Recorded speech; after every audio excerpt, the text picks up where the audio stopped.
જય શ્રી કૃષ્ણ બાળકો। આજે આપણે અંગ્રેજી વિષયમાં પાના નંબર 12 પર જુઓ, તેમાં 2, 1, 21 લખેલા છે। તેમાં 10, 10નો બે જૂથ આપેલા છે।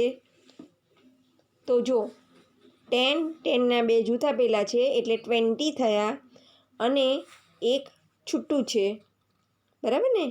એક છૂટું છે તો 20 એન્ડ 1 એટલે 21, 21 એટલે શું થાય? 21।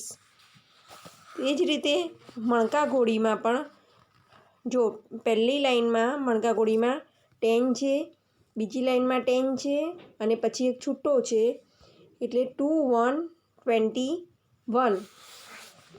તો આજે આપણે બોલો, ઘૂંટો અને લખો તેમાં 2, 1, 21 લખવાનું છે।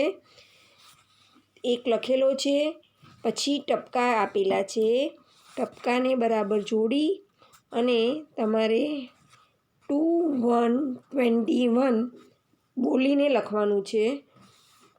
બોલતું જવાનું અને લખતું જવાનું, અને સરસ અક્ષરે ઉપર લખેલું છે તે જ રીતે 2, 1, 21 બોલતું જવાનું અને લખવાનું છે।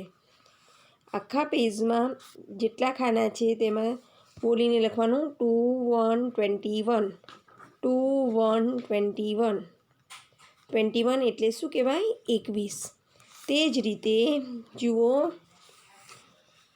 10, 10ના એટલે કે 10, 10ના બે જૂથ આપેલા છે અને છૂટા બે છે। તો 10, 10ના બે જૂથ આપેલા છે એટલે 10 અને 10 એટલે 20, એન્ડ છૂટા બે છે એટલે કે 2 છે એટલે 20 એન્ડ 2 એટલે 22। તે જ રીતે મણકાની લાઈનમાં પણ પહેલી લાઈનમાં 10 છે અને બીજી લાઈનમાં પણ 10 છે એટલે 20 થયા, અને છૂટા બે મોતી છે એટલે 22 થયા। તો 20 એન્ડ 2 એટલે 22, 22 એટલે 22। હવે જુઓ, તમારા પાઠ્યપુસ્તકમાં 2 to 22 લખેલા છે અને ટપકા જોડેલા છે। તો ટપકા જોડેલા છે તો તમારે એ ટપકા કરેલા છે તે જોડી દેવાના છે, અને તેના નીચે તેવા જ 2 to 22 બોલતું જવાનું અને લખતું જવાનું। બધા જ ખાનામાં બોલવાનું અને લખવાનું 2 to 22। ઉપર 21 લખ્યું અને નીચે 22 લખવાનું છે। 21 એટલે 21, 22 એટલે 22। આખા પેજમાં સરસ અક્ષરે તમારે લખવાનું છે।